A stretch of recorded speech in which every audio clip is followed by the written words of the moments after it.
how can we break this pervasive belief that we have to earn our happiness? Well, great question. I think it starts with just acknowledging that question and acknowledging how we are as people. One of the things I talk about in my talks is this idea that what is it with people that are constantly trying to get that guy or that gal has a better house, better wife, better car, better boat, better home, whatever it might be. And I always mention it, it's kind of like a cat chasing its tail. You're never going to get it. And people get out there and they think, if I just had this, I'll be happy. And one of the things, because happiness has a lot to do with gratitude, they're kind of interconnected.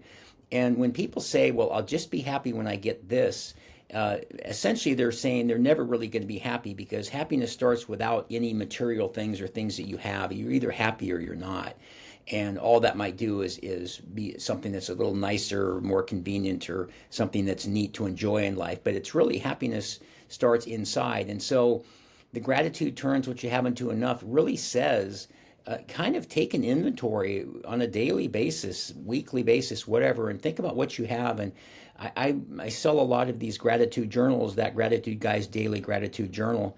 And I don't like to tell people what to say. It says how to use the journal, but I want them to try to express it themselves. But when I am pushed on that, and I say, for me, every day when I write mine in the morning and set a good example for all the people that have the journal, typically I put it in order of priority. And for me, the number one thing I am grateful for above and beyond anything else, and there's people with their faith, which I'm fine with that, but is my health. Because without your health, you don't have anything. And then I have two phenomenal sons, which I write about all the time, many, many good friends. And I live in a beautiful condo overlooking Lake Washington here in Seattle. You just kind of go through it. So you take kind of that inventory, and one of the reasons why it's the gratitude attitude as well as a gratitude journal is so powerful is because when you write it down, it really reinforces it in your brain. And I do that every morning to kind of set the tone for the day. But kind of taking that inventory really, really helps. And again, we're all different, but as you look at that, it's the oldest cliche in the book, or one of them, the glass half full versus half empty. But it really makes you look at life more as a glass half full, and it's better for your mental health, your physical health, emotional health. But to look at that as seeing the positives versus the negatives makes a really big difference. So you talk about that gratitude attitude. I love that phrase, by the way, the rhyme and everything. What does that mean to you? What is a gratitude attitude? Well, I think, as I mentioned, it's really kind of seeing again the glass half full versus half empty. I'm always fascinated by people that just have a bad attitude. I mean, there's the word attitude again. And I always say, you can get out of bed in the morning, whether it's David or Jack or whoever, and you can get out of bed on the left side or the right side, positive or negative. It's your choice. Nobody can get into your brain and rewire the circuitry and say, oh, I'm going to make you in a bad mood. But it's interesting. I think some people, unfortunately, are just programmed by that, and you try to counter that with this attitude of gratitude or the gratitude journal. But for instance, on the negative side, unfortunately, my father was very negative, and he later in life took his own life, which was very sad. But the thing is that I'd say, "Good morning, Dad." He'd go, "What's good about it?" And I go, what kind of attitude is that? There was five of us, my siblings, five children. And I thought, what kind of attitude is that for you? And then I'd say to him, gosh, it's just a beautiful day. It's going to rain tomorrow. And I thought, who thinks like that?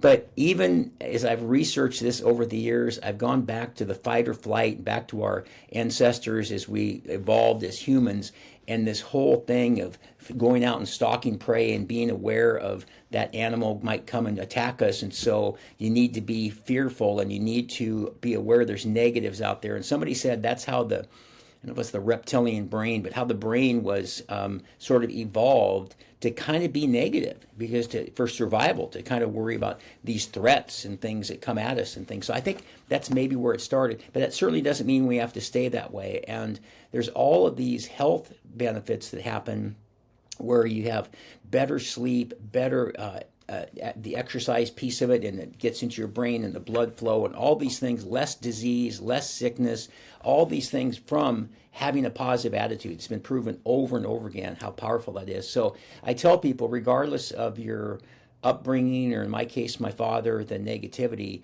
you get that choice, and I'll tell you, it makes a big difference. And I like to think I'm living proof of that because 2 weeks ago I turned 75. And I just can't believe it. There's no way, Jack, I'm that age. I'm pretty sure I'm still around 50. I think something like that. But I'm pretty a pretty good example of if you have that kind of attitude, it can keep you looking, acting, and feeling a lot younger than somebody that the calendar days say. So it's very very helpful for long term health. That's amazing. I love how it makes you feel younger and rejuvenated. Um, Hmm. I think one thing with a gratitude practice, you talked about writing it down, and a lot of your stuff is about having a conscious gratitude practice. For a lot of people, I've heard people say this to me, and I think me even a few years ago, I would have said, "Well, I already have a natural predisposition to be very joyful, to see the positive side. I'm an optimist. I'm a glass half full type of guy. Um, why do I need to practice gratitude consciously?" Right. Well, and I think one of the reasons is all those things you say are true. But if most people, I would submit everybody looks back at their life, life is not a linear equation. It's this huge roller coaster, up, down, twisting, turning upside down, and so forth. So when it's up, as I always say, everybody loves Jack, everybody loves Dave. They return your emails, they return your phone calls. You're doing great. You got some new guests you're excited about, or whatever. Well, that's fine. And somebody, well, I don't need gratitude then, but I think you always need gratitude. But what about on those days when it's not going well? Nobody gets back to you, you're discouraged, you're all those kinds of things. And that's where it really plays a significant role in kind of bringing you back into equilibrium to keep you sort of, again, back to, I almost hate to keep repeating it, but seeing the glass half full. And again, those health, mental, and physical benefits that it has for you. But it's interesting, and too, with this attitude of gratitude, I'll put a shameless plug in here for it, but this is one of the books that I did. It's the Gratitude Journal, that Gratitude Guy's Daily Gratitude Journal, and there's a little saying in the. It's got a template, so you kind of fill it out every day, and you can see, of course, I fill it out every day and so forth. But there's a little saying in the front of it that says, "If you think about it, it's like a dream. If you talk about it, it inspires you. But if you write about it, it empowers you."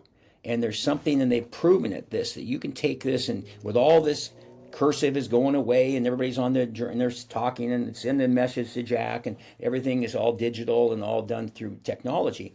But that actual, in the gratitude journal, there's always a space each day for the highlight of your day. And so I always write in the morning. So the highlight of my day is what happened to me yesterday. So there's about a 90% chance that tomorrow one of the highlights of my day is going to be talking to Jack Wagoner back in New Hampshire on the podcast because I love doing podcasts and I love reaching out to people. So, but it plants it in your brain and it really, you have a much better level of retention by writing, "I am so grateful to Jack for inviting me to the podcast," and it makes a big difference. So I'm a huge advocate of the gratitude journal, and of course I've got mine that people can get, but especially the writing part of it. It's so good because, and I had something else that's happened. I've done like 700 talks in the last 10 years.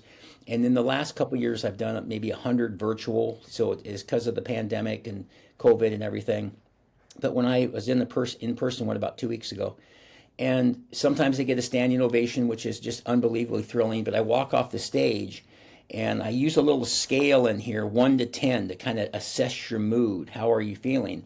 And so on most days, I wake up, I'm a 9. And after I write in the gratitude journal, I'm at 9.5 or so. But when I walk off the stage and I get a standing ovation, I'm automatically a 10. It just doesn't get any better than that, and so forth. And so it's neat to be able to impact people's lives. And when you see that, when you can really help people, it's just so powerful to see other people kind of get the message. So that's kind of what my whole thing I've dedicated to, is getting to as many people as I can to explain to them what a powerful mindset this is and how well it can work for them. I love that. Yeah, if you want to help yourself, help others, right? True, very true. Well said. Well said. Yeah.